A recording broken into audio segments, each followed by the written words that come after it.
कल रात पढ़ाई इतनी बोर हो गई थी कि सीधा हमने आइसक्रीम पार्टी और क्रिकेट पार्टी कर ली। तो भाई लोग कल रात ऐसा सीन था कि हमारी बहन तो चली गई आउट ऑफ स्टेशन और मैं मेहमान बनकर उनके घर पर ही रुक गया। बड़ा मन था पढ़ाई करने का, नोट्स भी लेकर आया था, मैं साथ में बैठा पढ़ भी रहा था। मेरे भांजे की रात की मीटिंग की कॉल आ गई। इधर वो मीटिंग अटेंड कर रहा था और मैंने इतने में आइसक्रीम निबेड़ दी। आइसक्रीम के मजे लेकर हटा ही था कि बहुत तेज भूख लग गई, तो मैंने भाई से कहा कि कुछ ऑर्डर कर लेते हैं। तो इसने फटाफट से ऑर्डर किया और रात को मंगा लिया हमने नान और पनीर।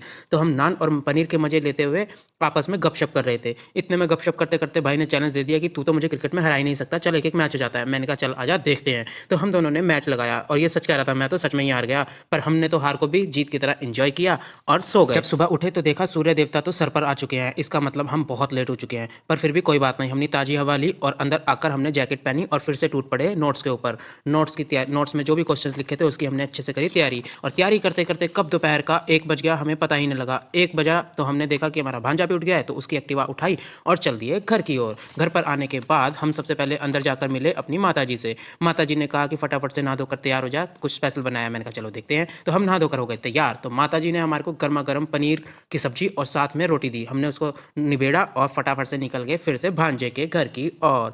उसके घर पहुंचने के बाद हमने लगाई एक्टिवा अंदर और फिर से बैठ गए नोट्स को रिवाइज करने के लिए। कम से कम 70 से 80 क्वेश्चन थे। हमें लग रहे थे कि शायद ये भी कम है, तो मैंने उठाए पेन और कॉपी और फिर से बना लिए नोट्स। तो ये था मेरा non IT to IT developer journey का डे 32।